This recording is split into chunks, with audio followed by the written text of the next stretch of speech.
முன்னாடி நம்ம series AC circuits பற்றி பார்த்தோம். இப்போ பேரலல் ஏசி சர்க்யூட் அப்படின்னா என்னன்னு பார்ப்போம். பேரலல் ஏசி சர்க்யூட் தான் நம்ம வீட்டிலலாம் யூஸ் பண்ணுறது. வீட்டில் ஏசி சப்ளை தான் யூஸ் பண்ணுறோம். அதுவும் பேரலல் இது தான் நம்ம யூஸ் பண்ணுறோம். அந்த இதில் வந்து சேமாக இருக்கும் வோல்டேஜ், கரண்ட் வந்து டிஃப்ரெண்ட்டாக இருக்கும். இதெல்லாம் ஆல்ரெடி நம்ம வந்து இன்ட்ரொடக்ஷன்லேயே பார்த்துருப்போம். டிசி சர்க்யூட்ஸ்க்கு எப்படியோ அதே மாதிரி தான் ஏசி சர்க்யூட்ஸும். ஸோ பேரலில் இருக்கும்போது வோல்டேஜ் சேமாக இருக்கும், கரண்ட் வந்து டிஃப்ரெண்ட்டாக இருக்கும். இந்த பேரலல் ஏசி சர்க்யூட்ஸை 3 மெத்தட்ஸில் நம்ம வந்து சால்வ் பண்ணலாம்.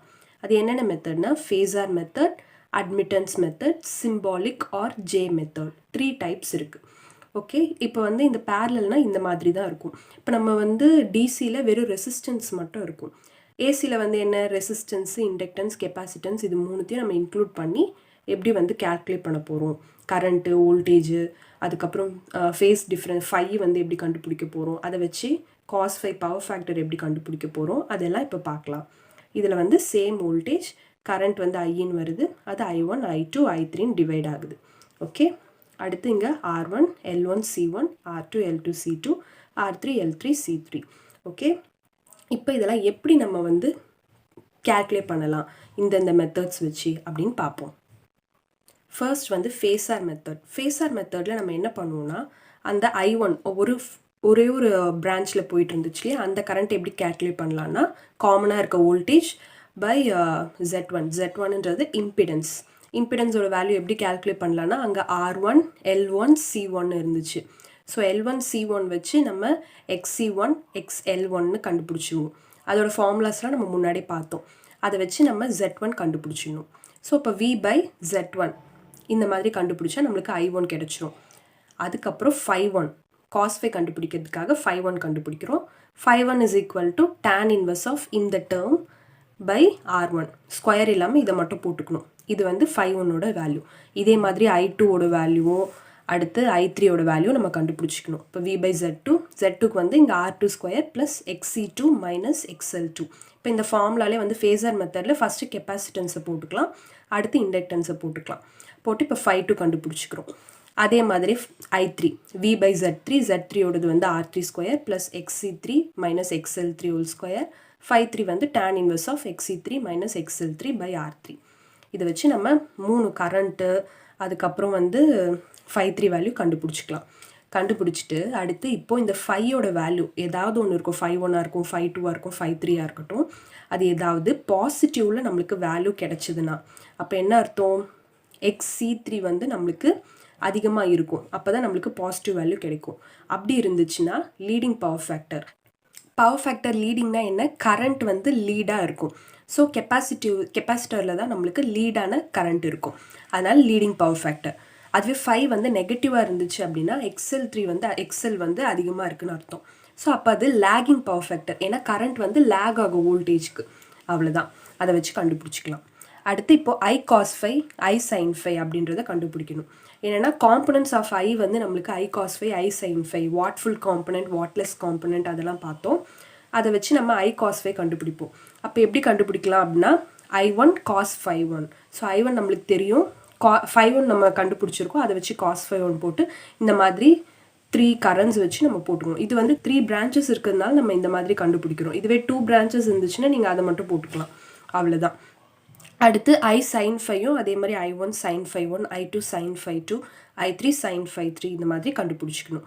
அப்புறம் I is equal to root of I cos phi whole square plus I sin phi whole square. இதோட வேல்யூஸ் எல்லாம் வச்சு ஸ்கொயர் பண்ணி போட்டுக்கிட்டால் நம்மளுக்கு கரண்ட் காம்பனண்ட் அப்படின்றது கிடச்சிரும். ஓகே, இது வந்து டோட்டல் கரண்ட்க்கு ஈக்குவலாக இருக்கும். நீங்கள் இப்படியும் கண்டுபிடிக்கலாம், இல்லையா I1 plus I2 plus I3 அதை ஆட் பண்ணால் நம்மளுக்கு கிடச்சிரும், அவ்வளோதான்.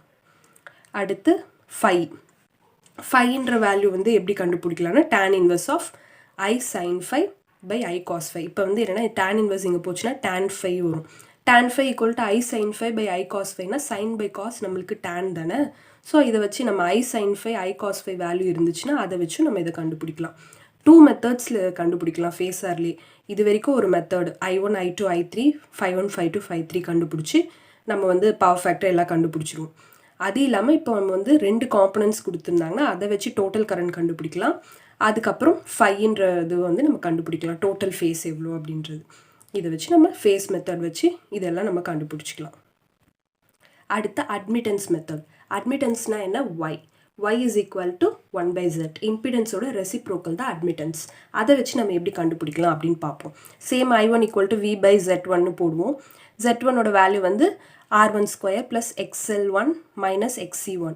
ஓகே, அங்கே வந்து என்னென்னா z அதே தான், xc வந்து முன்னாடி போட்டுக்கிட்டோம், xl பின்னாடி போட்டுக்கிட்டோம். அட்மிட்டன்ஸ் மெத்தடில் எல்ல முன்னாடி போட்டுப்போம், சியை வந்து பின்னாடி போட்டுப்போம்.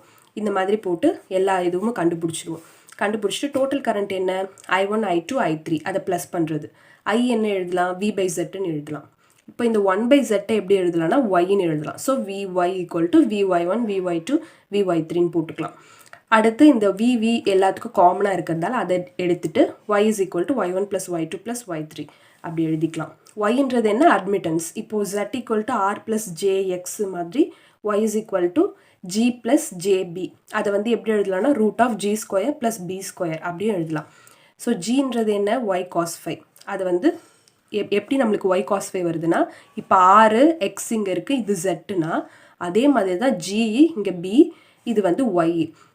அப்போது இந்த ஜியை வந்து எப்படி எழுதலாம் அப்படின்னா y இன்ட்டு cos 5, பிக்கு வந்து என்ன? y இன்ட்டு sin 5 அந்த மாதிரி எழுதிக்கலாம்.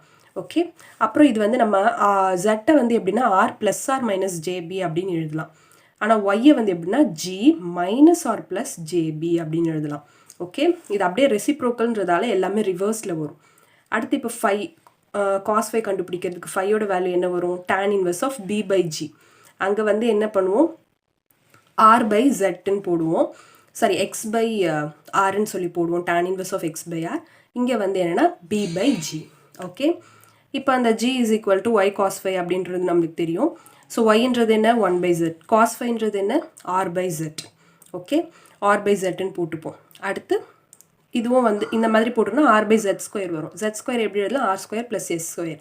இப்போ ஆரும் எக்ஸும் நம்மளுக்கு தெரிஞ்சிச்சுன்னா நம்ம g கண்டுபிடிக்க சொல்கிறாங்க ஏதோ ஒரு சர்க்கியூட்டில். அப்போ நம்ம இந்த மெத்தடை யூஸ் பண்ணி கண்டுபிடிச்சிக்கலாம். b is equal to என்ன? y sin 5. அப்போ y வந்து 1 by zன்னு எழுதலாம். sin 5 வந்து x by z. So x by z square, x by r square plus x square இந்த மாதிரி எழுதிக்கலாம். இப்போ இந்த ஈக்குவேஷன்லேயே நம்மளுக்கு தெரிஞ்சிருக்கும் b வந்து நெகட்டிவாக இருக்குது அப்படின்னா நம்மளுக்கு வந்து சர்க்கியூட் வந்து இண்டக்டன்ஸ் அப்படின்னு சொல்லலாம். அதுவே b வந்து பாசிட்டிவாக இருக்குது அப்படின்னா நம்ம அது வந்து கெப்பாசிட்டிவ் சர்க்கியூட் அப்படின்னு சொல்லலாம்.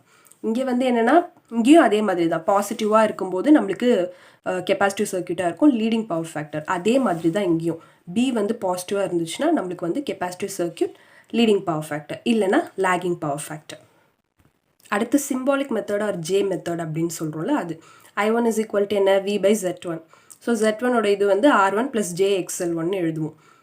அதை வந்து நம்ம வந்து இப்போ r ப்ளஸ் நீங்கள் இருக்கா, ஸோ இது கான்ஜுகேட் மெத்தட்னு சொல்லி மேத்தமேட்டிக்ஸ்லாம் வரும், காம்ப்ளெக்ஸ் நம்பர்ஸ் அந்த இதுவில் படிப்போம்.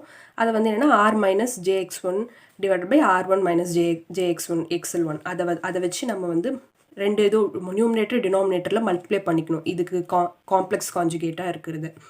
அதை வந்து என்ன பண்ணணும்? இப்போ v வந்து காமனாக இருக்குது, அதை எடுத்துக்கிட்டு r1 டிவைடட் பை இது ரெண்டுத்தையும் a plus b a minus b ஃபார்முலாவில் a square plus b square. So j square வந்து நம்மளுக்கு -1 வந்துடும். அதனால் r1 square plus xl1 square. அதே மாதிரி மைனஸ் ஜேன்னு போட்டு xl1. அடுத்து இந்த இது வந்துடும் அதே மாதிரி. சிமிலர்லி நம்ம I2 I3 இதே மாதிரி கண்டுபிடிச்சிக்கிட்டோம்னா I is equal to I1 plus I2 plus I3 இந்த மாதிரி போட்டுக்கலாம்.